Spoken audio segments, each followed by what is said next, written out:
কতটুকু আছে। তো ডাক্তার পরীক্ষা করার সময় বলছে যে কে বলছে আপনি টিউমার আছে, আপনি তো টিউমার নিয়ে কি বলেন, এত বড় টিউমার বলে নিয়ে পরে অনেকক্ষণ চেষ্টা করে দেখা যায় না আসলে নেই। তারপরে আমি কি করলাম, আল্লাহ কাছে চেয়ারে বললাম, ঘরের জন্য দোয়া করলাম। আসসালামু আলাইকুম, আমি ডাক্তার তাহমিনা আক্তার জয়া, ডিএইচএমএস অনকোর, ঢাকা ইউনিভার্সিটি।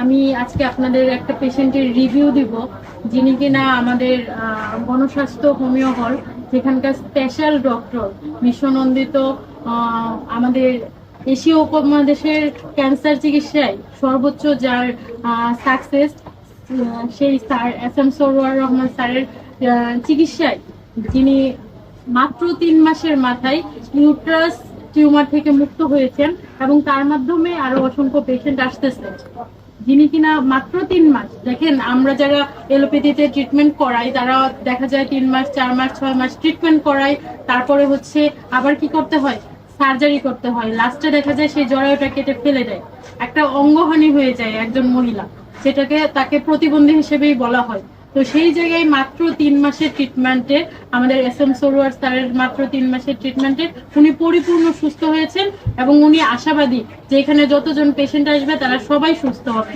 তো আমরা একটু আজকে ম্যামের কাছে চলে যাব যে উনি এখানে ট্রিটমেন্টটা কিভাবে জেনে এসেছিলেন এবং কিভাবে সুস্থ হলেন, পূর্ণ চিকিৎসা প্রক্রিয়াটা। ম্যাম, আপনার নামটা? শাহিনা আক্তার, বয়স 38। আপনার স্বামীর নাম? আলম। গ্রাম? গ্রাম আপনার কুমিল্লা দাউদকান্দি। কুমিল্লা দাউদকান্দি। Post office? আর জেলা হচ্ছে কুমিল্লা। জি। আচ্ছা, তাহলে আপনি একটু বলেন যে আপনি এখানে কিভাবে এসেছিলেন এবং কতদিন ওষুধ খেয়েছেন এবং বর্তমান অবস্থান কি? আমি প্রথমত 8 মাস যাবত আমি এলোপ্যাথি চিকিৎসা করছি, ঢাকাতে অনেক জায়গায় আপনার পরীক্ষা করছি। তারপরে আপনার অন্যান্য মহিলা ডাক্তার বলছে যে অপারেশন করতে, আমি অপারেশনে যাইনি। হঠাৎ করে একদিন মোবাইলে ছাড়ের অনলাইন ভিডিও দেখলাম, তখন দেখুন দেখার পরে আমি সাথে সাথে আসলাম। এসে পরে প্রথম ডোজ নিয়েছি, বলছে 2-4 মাস খাওয়ার পরে পরীক্ষা করে দেখার জন্য। তা আমি 3 মাস খাওয়ার পরে আমি দেখছি, পরীক্ষা করে দিয়ে দেখছি আলহামদুলিল্লাহ। আপনার যে কতটুকু আছে। তো ডাক্তার পরীক্ষা করার সময় বলছে যে কে বলছে আপনি টিউমার আছে, আপনি তো টিউমার নিয়ে কি বলেন, এত বড় টিউমার বলে নিয়ে পরে অনেকক্ষণ চেষ্টা করে দেখা যায় না আসলে নেই। তারপরে আমি কি করলাম, আল্লাহ কাছে চেয়ারে বললাম, ঘরের জন্য দোয়া করলাম। ফিজিক্যাল যে কষ্ট ছিল, ব্যথা বা কোনো ধরনের যন্ত্রণা, ওগুলো কি এখন আছে? না না না, এখন না। অর্থাৎ ফিজিক্যালি এবং রিপোর্টারলি দুই দিক দিয়েই আপনি পরিপূর্ণভাবে সুস্থ স্যারের ট্রিটমেন্টে। তো স্যারের বিষয়ে আপনি যদি কিছু বলেন রোগীদের উদ্দেশ্যে, যারা ক্যান্সারে আক্রান্ত, থ্যালাসেমিয়ায় আক্রান্ত, এইডসে আক্রান্ত এবং কিডনি রোগে ভুগছে, বড় বড় রোগগুলো যেটা তারা ট্রিটমেন্ট করতে গিয়ে দেখা যায় কোটি কোটি টাকা নষ্ট করছে, লক্ষ লক্ষ টাকা, বাড়িঘর পর্যন্ত বিক্রি করে দেয়, এরকম অসংখ্য পেশেন্ট আছে, তারা স্যারের ট্রিটমেন্টে সুস্থ হয়েছে। তো আপনি তাদের উদ্দেশ্যে যদি কিছু বলেন যে অন্য জায়গায় টাকা খরচ করবে নাকি স্যারের কাছে আসবে?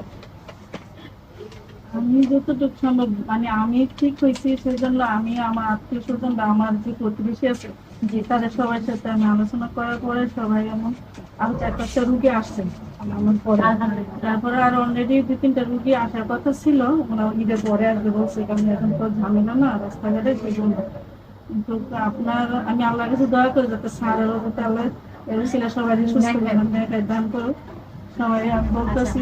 আপা আজকে আসলে ওনার হাজবেন্ডের জন্য ওষুধ নিতে আসছে, ওনার হাজবেন্ডও শীঘ্রই সুস্থ হয়ে উঠবেন। তো আজকে আমি একটু স্যারের কাছে চলে যাচ্ছি এখন।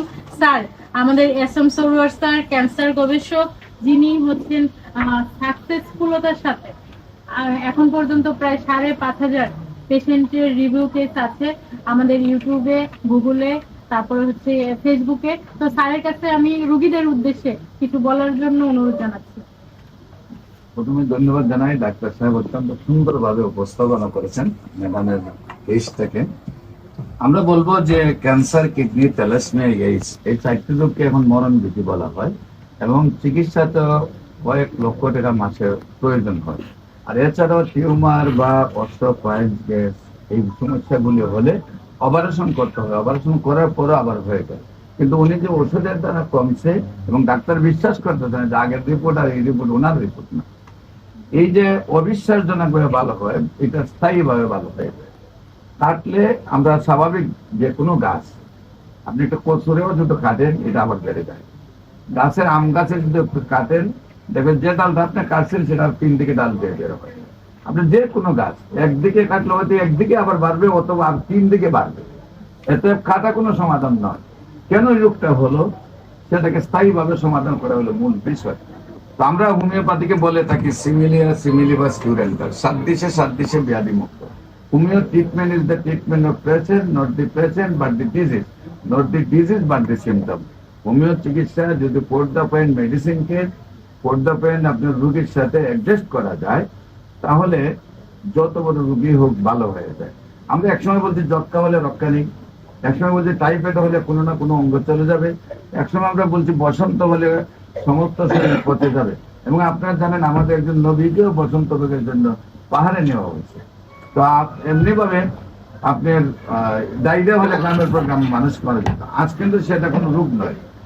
আমি বলি যে ক্যান্সার, কিডনি, থ্যালাসেমিয়া, এইডস রোগ সেটা কোনো রোগ নয়, সম্পূর্ণরূপে সুস্থ হয়। আপনারা আমাদের সাথে যোগাযোগ করার জন্য শনি রবি সোম সকাল 10টা থেকে বিকাল 5টা পর্যন্ত জাতীয় মসজিদ বাইতুল মুকাররমের উত্তর মেইন গেট আল্লাহ লেখা বরাবর বাইতুল ভিউ লিফটের 11, আর মঙ্গল বুধ বৃহস্পতি হবিগঞ্জ শ্মশানঘাট, হবিগঞ্জ এখন নতুন বাস স্ট্যান্ডে আমাদের টোটাল 7 তলা নিয়ে একটা হাসপাতাল করা হয়েছে, সেইখানে দেখাইতে পারবেন সকাল 10টা থেকে বিকাল 5টা পর্যন্ত। আপনাদের সবাইকে আমাদের অফিস ভিজিট করার আমন্ত্রণ জানিয়ে যে কোনো চিকিৎসা স্থায়ী সমাধান করার জন্য হোমিওপ্যাথিকে আসার আহ্বান জানিয়ে, যারা ডাক্তাররা রেজিস্টার্ড আছেন তাদেরকেও আমার সাথে সহযোদ্ধা হিসেবে কাজ করার জন্য আহ্বান জানিয়ে শেষ করছি। সবাইকে ধন্যবাদ। আসসালামু আলাইকুম ওয়া রাহমাতুল্লাহি ওয়া বারাকাতুহু।